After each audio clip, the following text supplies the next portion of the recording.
आपको ले चलते हैं संसद, जहां गृहमंत्री इस वक्त अपनी बात कह रहे हैं। इसके उपरांत इस आशंका पर कि वाहन में संदिग्ध विद्रोही जा रहे थे, वाहन पर गोली चलाई गई, जिससे वाहन में सवार 8 व्यक्तियों में से 6 व्यक्तियों की मृत्यु हुई। बाद में एक गलत पहचान का मामला पाया गया। जो 2 लोग घायल हुए थे, उन्हें सेना द्वारा ही इलाज हेतु नजदीकी स्वास्थ्य केंद्र में ले जाया गया। यह समाचार प्राप्त होने के बाद स्थानिक ग्रामीणों ने सेना की टुकड़ी को घेर लिया, 2 वाहनों को जला दिया और उन पर हमला किया। इसके परिणाम स्वरूप सुरक्षा बल के एक जवान की मृत्यु हो गई तथा कई अन्य जवान घायल हो गए।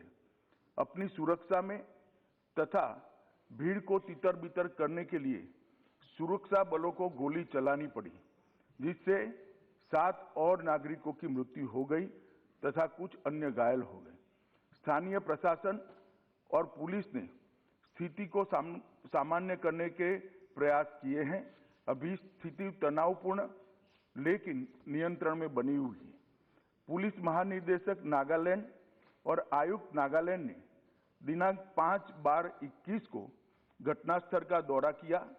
ताजिद पुलिस थाने में घटना के बारे में प्राथमिकी दर्ज की गई है और मामले की गंभीरता को ध्यान में रखते हुए इस मामले को राज्य अपराध पुलिस स्टेशन को जांच के लिए सौंप दिया गया है।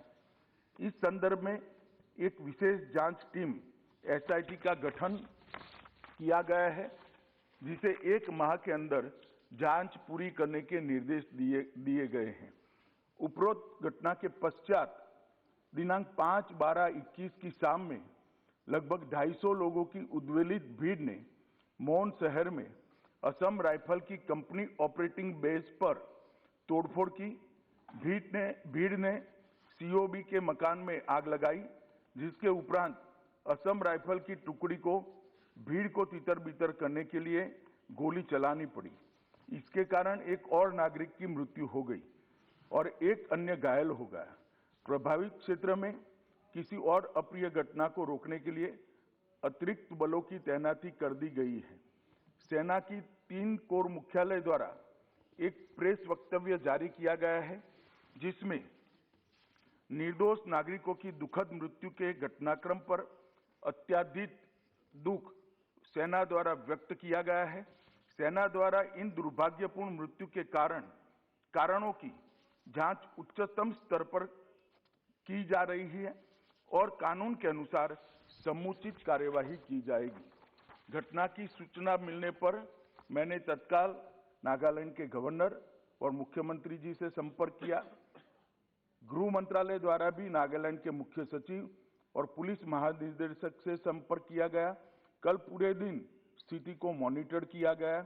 गृह मंत्रालय द्वारा तुरंत पूर्वोत्तर के प्रभारी अपर सचिव को कोहिमा भेजा गया, जहां उन्होंने आज सुबह नागालैंड राज्य सरकार के मुख्य सचिव एवं अन्य वरिष्ठ अधिकारियों और अर्धसैनिक बलों के वरिष्ठ अधिकारियों के साथ बैठक की, स्थिति का विस्तारपूर्ण समीक्षा की है, ताकि यह सुनिश्चित किया जा सके कि शीघ्र सामान्य स्थिति बहाल हो।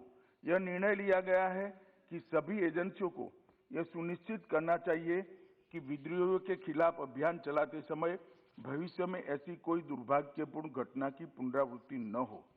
सरकार स्थिति पर सूक्ष्मता से नजर रख रही है और क्षेत्र में शांति और सौहार्द सुनिश्चित करने के लिए आवश्यकता अनुसार जरूरी उपाय भी किए जा रहे हैं। राज्य प्राधिकारियों ने एहतियात के तौर पर प्रभावित इलाकों में निषेधाज्ञा लागू की है। भारत सरकार नागालैंड में हुए इस दुर्भाग्यपूर्ण घटना पर अत्यंत खेद व्यक्त करती है और मृतकों के परिवारों के प्रति गहरी संवेदना व्यक्त करती है। आइटम नंबर 79, मैंने सबको पर्याप्त मौका दे दिया है, कोई रिकॉर्ड में नहीं आएगा। आइटम नंबर 7, राष्ट्रीय औषध शिक्षा अनुसंधान संशोधन विधेयक 2021। माननीय मंत्री जी। माननीय अध्यक्ष महोदय, नागालैंड के मून में फायरिंग की घटना पर अपना पक्ष रखते हुए गृहमंत्री यहाँ लोकसभा में अभी अपनी बात कह रहे थे। इसके बाद इस विषय पर वो राज्यसभा में भी बोलने वाले हैं। उन्होंने ये बताया कि जांच में ये मिस्टेकन आइडेंटिटी का मामला पाया गया है, पहचान गलत हो गई और अभी हालात तनावपूर्ण हैं लेकिन नियंत्रण में है और हमारी सूक्ष्मता से निगाह बनी हुई है।